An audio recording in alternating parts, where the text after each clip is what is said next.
Let's go live to the Swartkop Air Force Base, where Cathy Mohlahlana has been since early this morning. And Cathy, in the last few minutes, we've seen a visibly moved Minister Jeff Radebe hold that press conference. You're right, Joanne, and he's just been giving us an update on what progress government has been able to make in terms of not only bringing back the injured to South Africa and also beginning the process of repatriation for those who are still in Nigeria. And I'm joined now by the Minister in the Presidency, Mr. Jeff Radebe. Thank you so much for your time this afternoon. You described this moment as a tragic one for South Africa, which needs to be treated with the dignity that it deserves. What was that moment like, meeting those victims? Well, it was devastating to see two children who have lost their parents. That means that they are orphans. To see about 3 people whose legs have been amputated, one with a kidney problem, one with gangrene that has set in, whose toes have to be amputated.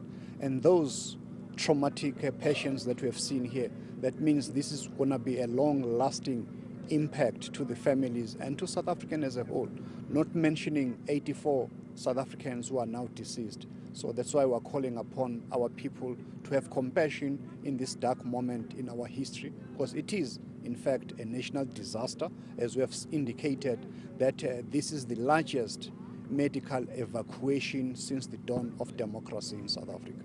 Now, Minister, we weren't able to get close enough to actually see the kind of exchanges that were happening between not only yourself, but the other officials also with the patients. Were any of them able to say anything to you? And if at all, what did they say? They were so grateful that they're back on South African soil. As you can imagine, the temperatures in Nigeria and the treatment that they've received when they were flying for 10 hours from Lagos into Johannesburg. So we believe that being back at home, it will speed up their recovery process. Now, Minister, the logistical process of actually getting this whole process done and run so efficiently, speak us through some of that. Which departments have been involved in this entire operation? There is a net joint that is led by the National Police Commissioner and also involves the Defence Force, Health Services, State Security. Is the whole team that does things on an emergency basis. As you can see, the C-130 aircraft is actually an ambulance in the air. All those patients, they could not believe when they got into the aircraft that they could be treated as if they're in a clinic or in the hospital. That goes to show that we've got a tight ship to run in South Africa, especially with the net joints, for which we want to profusely thank them for going out of their way to put our people first and serving the South African nation with honor. Now, in terms of those that are injured, Minister, they go to Steve Biko Hospital. What happens from there on? Well, there are specialists who are waiting for them. The Department of Social Development as well is there, and the Department of Health. All the team is also going to be there in order to ensure that we speed up the recovery process. Those that are going to be discharged, we hope for the best for them, and those who are still going through this grueling process of being treated, especially those whose limbs have been amputated, we wish for the best for them and their families. And just speak to us, Minister, about the issue of the repatriation, which of course now all of your efforts sort of turn to. What is going to be happening there? What is happening as we speak, there's an assessment team there that is led by Professor Wallis, a well-known expert. We also have forensic scientists there who are busy processing DNA to make sure that those 84 deceased are indeed South Africans. We've got officials from the Department of Home Affairs also going to be taking fingerprints so that they can be matched with our population register in South Africa. Once that process has been completed, they will be repatriated back to South Africa. And do we have any indication as yet of when exactly we can expect some of the bodies to actually start coming back to the country? Every 2 or so hours, the net joints gets a report from the assessment team, and as the interministerial committee will be meeting every 12 hours to assess the situation.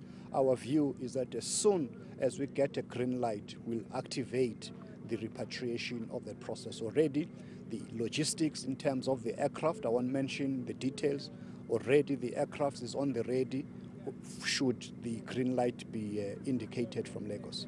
And Minister, has there been any contact between government and Prophet TB Joshua himself? Have you received any communication from him regarding this tragedy that has taken place? Not at all. As a South African government, we have not received any communication from him here. I don't know there in Nigeria. What we have heard is what we see on television. And in terms of the Nigerian government itself, do you feel that they've been fully cooperative in terms of giving you access and also information?